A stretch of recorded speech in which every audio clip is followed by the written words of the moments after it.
Olá, povo de Deus, tudo bem? A paz do Senhor a todos, Deus abençoe a sua vida, Deus abençoe a sua semana. Aliás, como tem sido esse tempo, como tem sido as semanas, como tem sido esses dias difíceis, que Deus possa ministrar ao seu coração todos os dias, trazendo paz, trazendo harmonia, trazendo segurança ao seu coração, à sua casa e à sua família.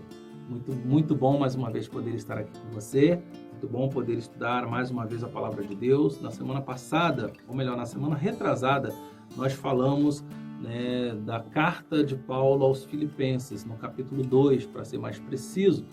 E Paulo ele vai falar com aquele povo sobre unidade, sobre amor, nessa parte da carta, porque ele fala que aquele povo alegra muito o coração dele, mas diz que aquele povo precisava alegrar ainda mais o coração dele, tendo o amor, a comunhão, a compaixão uns pelos outros, a unidade uns com os outros, como bandeira, como prioridade, para que eles verdadeiramente vivessem a essência da Igreja de Cristo.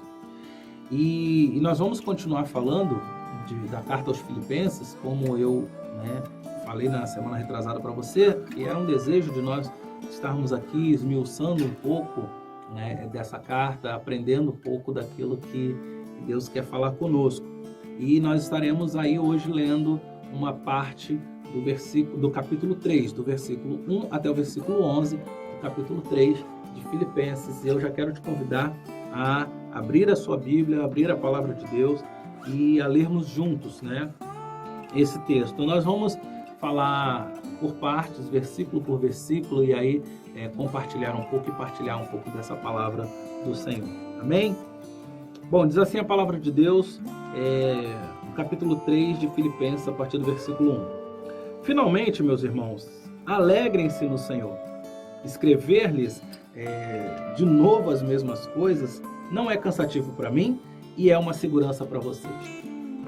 É interessante, Porque o apóstolo Paulo ele vai falar que não é cansativo para ele ser redundante. Não é cansativo para ele ser repetitivo. Não é cansativo para ele falar sempre do amor de Deus, falar sempre da alegria que nós devemos ter no Senhor. Você vai perceber que no capítulo 1, no capítulo 2, ele vai estar falando dessa alegria, ele vai estar falando desse amor do Senhor, e aí ele fala, olha, não é cansativo para mim, por isso eu repito várias e várias vezes. A pergunta que fica para mim e para você nesse tempo, nessa breve reflexão é, será que nós temos nos cansado de falar de Jesus para as pessoas? Quantas vezes você se pegou falando assim, mas eu já falei tanto da igreja para fulano, falei tanto de Jesus, falei tanto da palavra de Deus, mas fulano não quer ouvir. E aí nós usamos a desculpa do respeito. Não, eu vou respeitar a escolha da pessoa, a pessoa não quer. Jesus ele fala que nós devemos respeitar uns aos outros, Mas Jesus não fala para nós nos calarmos. A palavra nunca disse para nós nos calarmos. A palavra vai dizer que nós devemos continuar pregando o evangelho a toda criatura, inclusive aqueles que não querem ouvir. Então, meus irmãos, quando Paulo aqui fala da alegria dele de ser redundante e de não ser cansativo, isso é para a gente aí uma forma de nos motivar a continuar falando da palavra de Deus para essas pessoas. E Paulo mostrando esse mesmo cuidado que ele tem por aquele povo, ele fala assim, olha, cuidado com os cães, cuidado com esses que praticam o mal, cuidado com a falsa circuncisão, pois nós é quem somos a circuncisão, nós que adoramos pelo Espírito de Deus, que nos gloriamos em Cristo Jesus e não temos confiança alguma na carne, embora eu mesmo tivesse razões para ter tal confiança. O apóstolo Paulo ele começa falando aqui, a partir do versículo 2, que as pessoas precisam ter cuidado, aquela igreja precisa ter cuidado por aqueles, que são circuncidados, que são judeus, mas que isso não dá a eles o direito de fazer qualquer coisa, de agir da forma que eles quiserem, de agir conforme a vontade da sua carne, né? O que Paulo está dizendo é o seguinte: cuidado com essas pessoas. Cuidado com aqueles que se dizem santos demais, mas não vivem uma linha da palavra de Deus. Cuidado, né, com aqueles que, sabe, falam tanto em santidade, mas pecam, né, no quesito santidade. Cuidado. Paulo está orientando aqui a igreja. E essa palavra é para a igreja. Então, irmãos, deixa o Espírito Santo ministrar o seu coração. Porque ele está falando comigo, ele está falando com você, Deus está falando conosco, Deus está falando com a igreja dele. E ser exortado por Deus com amor é algo que é um privilégio para cada um de nós. Mas aí Paulo vai falar assim, olha, algumas pessoas têm confiança na carne, têm confiança no conhecimento, têm confiança naquilo que eles representam para a sociedade. Se fosse por isso, ele vai dizer aqui no versículo 4, né? Embora eu mesmo tivesse razões para ter tal confiança. Ele vai falar assim, olha, se alguém pensa que ter razões para confiar na carne, eu ainda mais. Um dia eu ouvi uma frase, queridos, que diz assim, uma pessoa disse assim, olha, eu prefiro ser feliz do que ter razão. É basicamente isso, irmão.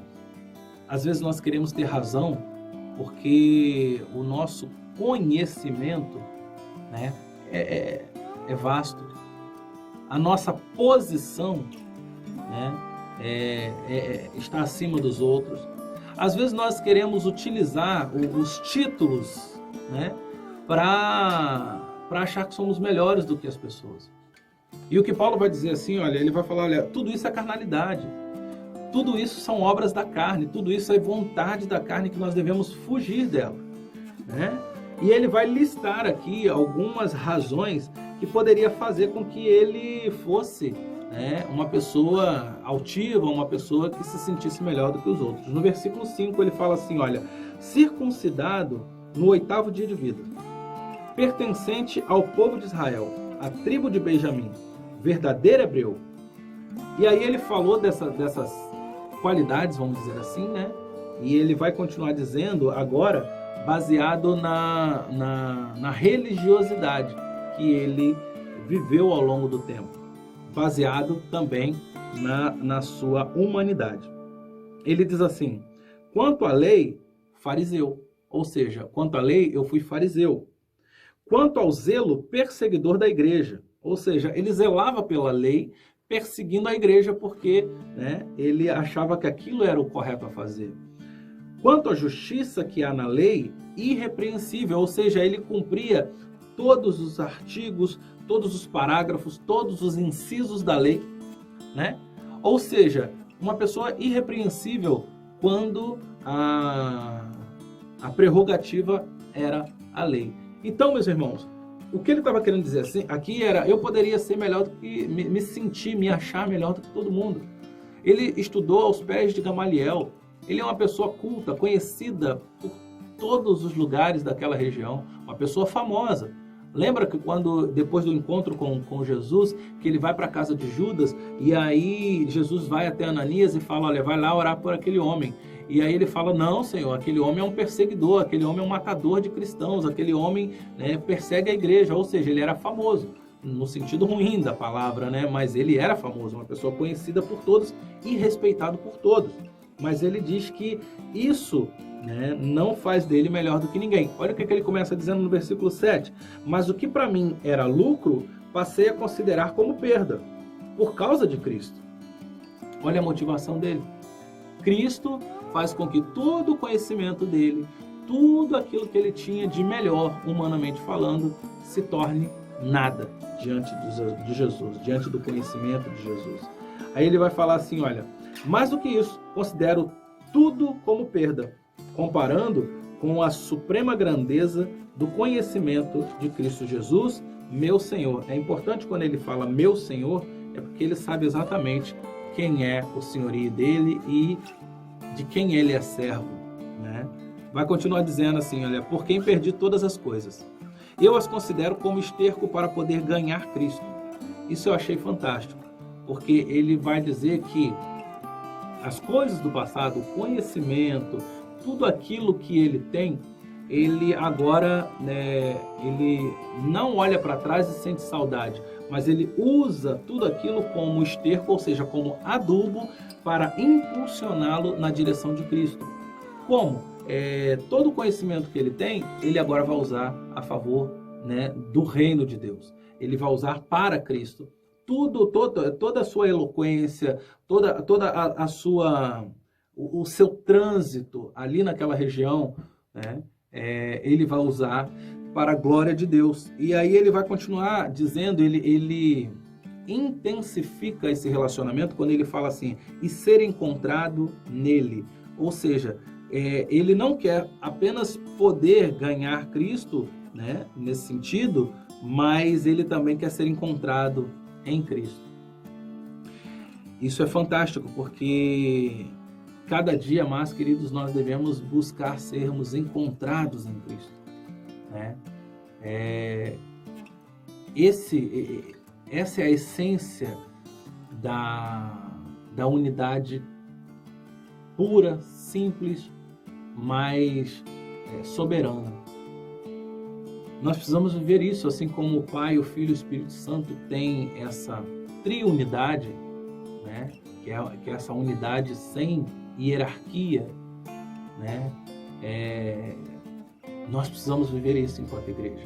Nós precisamos nos preocupar uns com os outros, olhar uns para os outros de uma forma diferente, mas devemos buscar sermos encontrados em Cristo, a começar por mim. Todas as vezes que você for orar, pedindo para que o Senhor mude alguém, peça para que Ele mude você primeiro. É importante isso, porque não adianta as outras pessoas mudarem e você não mudar, eu não mudar. Então que a nossa oração seja sempre assim. E ele vai continuar dizendo aqui no versículo 9, ele vai falando assim, não tenho a minha própria justiça que procede da lei. Lembra da lei que ele falou nos versículos anteriores?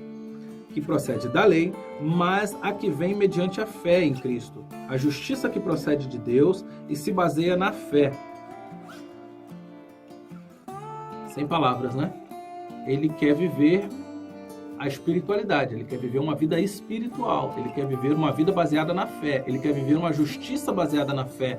Buscai, pois, o reino de Deus e a sua justiça, não a justiça humana, não é a justiça dos tribunais, não é a justiça que você vai ter lá um acusador e você vai ter ali o seu advogado de defesa. O nosso advogado é Jesus.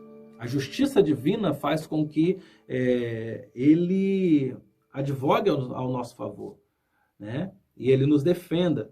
Ele já deu a vida por nós. E ele continua nos defendendo. Nos defendeu da ação do pecado de Adão e ele continua nos defendendo desse mundo cruel que nós vivemos. Vamos terminando aqui, no versículo 10 e 11, ele fala assim, olha, quero conhecer Cristo. Uma pessoa que já viu Cristo, já ouviu a Cristo, já teve um encontro com Cristo, ele fala, eu quero conhecer a Cristo. Ele quer se aprofundar nesse relacionamento. Ele fala, o poder da sua ressurreição e a participação dos seus sofrimentos, tornando-me como ele em sua morte. É interessante que falar da ressurreição é fácil, porque todos nós queremos ir para o céu, todos nós queremos ter vida eterna no céu do Senhor. Agora, quando ele fala que para alcançar o céu, ele quer também conhecer o sofrimento e viver o sofrimento de Cristo, para que ele seja semelhantemente a Cristo na sua morte, é um desafio que nós também precisamos ter. Às vezes nós sofremos, às vezes nós nos angustiamos e queremos culpar a Deus por causa desses sofrimentos e dessas angústias. Mas o que o Senhor está falando aqui, o que o apóstolo Paulo está falando nessa palavra é assim, olha, eu quero participar do sofrimento dele. Eu quero participar. Eu quero ir além, tornando-me como ele na sua morte. E ele vai continuar dizendo, para de alguma forma alcançar a ressurreição dentre os mortos. Irmãos, esse texto é tremendo, é fantástico, e eu quero te convidar ao longo dessa semana nós estarmos nos debruçando mais uma vez nessa carta aos Filipenses, para que possamos, como igreja, aprender ainda mais daquilo que Deus falou à igreja de Filipos através do apóstolo Paulo e que eternizou essa palavra aqui na Bíblia Sagrada, para que pudéssemos também ter acesso e, como igreja, crescermos juntos. Deus abençoe a sua vida, tenha uma semana maravilhosa na presença do Senhor e que possamos compartilhar ao longo desse tempo aquilo que Deus ministra aos nossos corações. Fica na paz e até amanhã.